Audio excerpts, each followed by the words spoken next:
교수님, 제가 요즘 장기침이 나고 막 숨이 찰 때가 있거든요. 혹시 폐가 나빠진 게 아닐까요? 아, 걱정이 돼요. 네, 안녕하십니까. 저는 고대구로병원 호흡기내과 이영석입니다. 폐 건강에 문제가 생기게 되면 증상이 세 가지가 있는데요.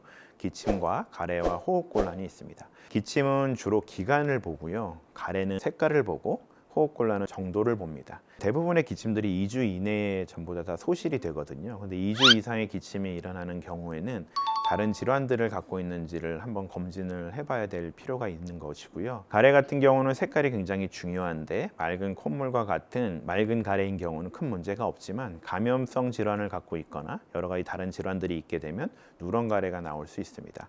또한 폐출혈이 생기게 되면 그 양이 적을 때는 검은색 가래가 나오고 양이 많을 때는 붉은색 가래가 나올 수 있는데 그런 가래 색깔만으로도 병의 진단 여부를 볼 수가 있을 것 같습니다. 호흡곤란 같은 경우는 측정하기가 쉽지가 않은데요. 호흡곤란이라는 것 자체가 굉장히 주관적인 증상이기 때문에 그거를 감별하기가 쉽지 않습니다. 대부분의 이제 환자분들이 숨이 차냐고 물어보면 숨이 차지 않다고 하시거든요.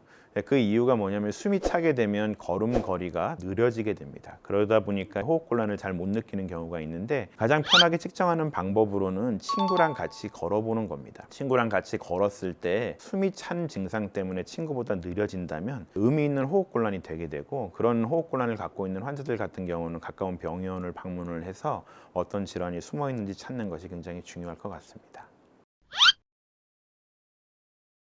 병을 방치하고 나면 병은 진행을 하게 되고 그 병으로 인해서 사망에 이를 만큼 나빠질 수 있습니다. 아까 제가 말씀을 드린 것처럼 만약에 붉은색 가래가 반복적으로 나오는 경우에 가장 흔한 증상이 폐암일 수 있거든요. 폐암을 방치하게 되면 결국 말기에 암이 되고 그것이 사망에 이를 만큼 나빠질 수가 있죠. 그 외에 호흡곤란 같은 경우, 기침 같은 경우도 천식이나 만성 폐성 폐질환의 증상일 수 있기 때문에 그걸 방치를 하게 되면 폐 기능이 떨어지고 삶의 질이 떨어질 수 있습니다. 그런 증상들이 계속 발생을 하게 되면 가까운 병원에서 어떤 질환이 숨어 있는지 진단을 받고 가능하면 빨리 치료를 받는 것이 병의 진행을 막는 가장 좋은 방법이라고 할 수 있습니다. 제 환자가 그런 분이 계셨는데요. 이 환자분이 한 3, 4개월 전부터 계속 반복적으로 가래에서 약간 피가 섞이고 그랬었다고 그러더라고요. 병원을 방문해야 되는데 하루 이틀 피가 나다가 또 멈추고 그래서 큰 문제가 없겠거니 생각을 하면서 이제 방치를 하다가 이제 저한테 찾아오셨거든요. 근데 검사를 하다 보니까 폐암이 진단된 경우가 있습니다. 폐암이라는 것은 3개월 이상 방치하게 되면 기수가 달라지거든요. 그래서 조금 더 일찍 오셨으면 수술이나 이제 완치적인 치료를 할 수 있었던 환자분이셨는데 너무 늦게 오셔서 결국은 항암 치료를 하게 되는 상황이 됐었습니다. 그래서 이런 증상들을 자세하게 관찰을 하는 게 굉장히 중요하고 증상이 생기면 아무리 바쁘시더라도 가까운 병원을 방문하셔서 진단을 받는 게 굉장히 중요할 것 같아요.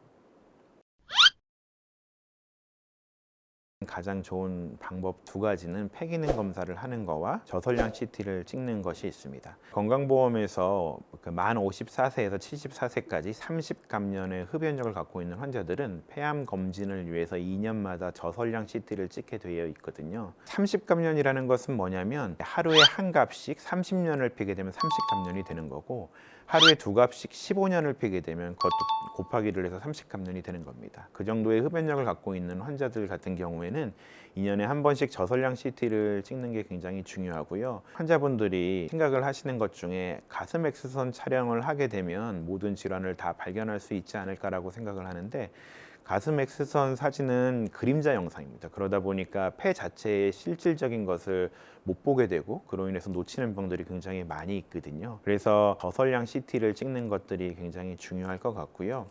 또 하나는 이제 폐 기능 검사인데 2주 이상의 기침이 있거나 호흡곤란을 느끼는 환자분들 같은 경우에는 폐 기능 검사를 시행을 하셔서 그 폐 기능 자체가 떨어져 있는지를 확인하는 게 굉장히 중요할 것 같습니다.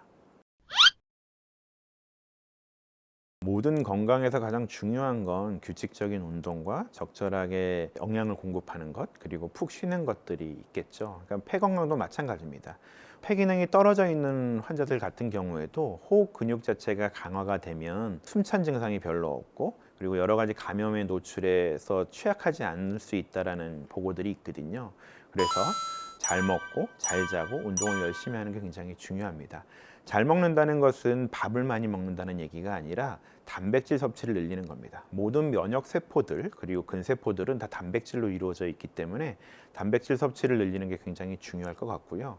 잘 자는 것은 하루에 8시간 이상 자는 것을 말을 하는데 보통 우리가 야간에 잠을 잘 때 회복 호르몬이 분비가 된다고 얘기가 되고 있습니다. 그래서 낮밤이 바뀌지 않게 밤에 8시간 이상 자는 것이 면역력을 증강시키는 데 굉장히 도움이 될 것 같고요. 운동도 규칙적으로 하셔야 되는데 허벅지나 상완근을 강화시키는 운동을 하게 되면 호흡 근육도 강화된다고 얘기가 되고 있습니다. 실내 자전거 타는 것이 가장 좋은 운동이고요. 어르신들 같은 경우는 아쿠아로빅 같은 걸 하는 것도 굉장히 좋다고 얘기가 되고 있고요. 이번에 대한교련교 호흡기학회에서 같이 하고 있는 건강 걷기 대회 그런 것들을 참여해서 하루에 10,000보 이상 걸을 수 있는 규칙적인 운동을 한다면 조금 더 이런 폐 건강을 유지하는 데 도움이 되지 않을까 싶습니다. 숨을 쉬고 사는 세상 아니겠습니까? 점점 맑은 공기뿐만이 아니라 맑지 않은 공기도 있습니다. 폐의 날에만 폐를 신경 쓰지 마시고 365일 언제나 건강한 폐로 건강한 삶을 누릴 수 있도록 각자 열심히 운동하시면서 행복한 삶을 누립시다. 폐의 날 잊으면 안 돼!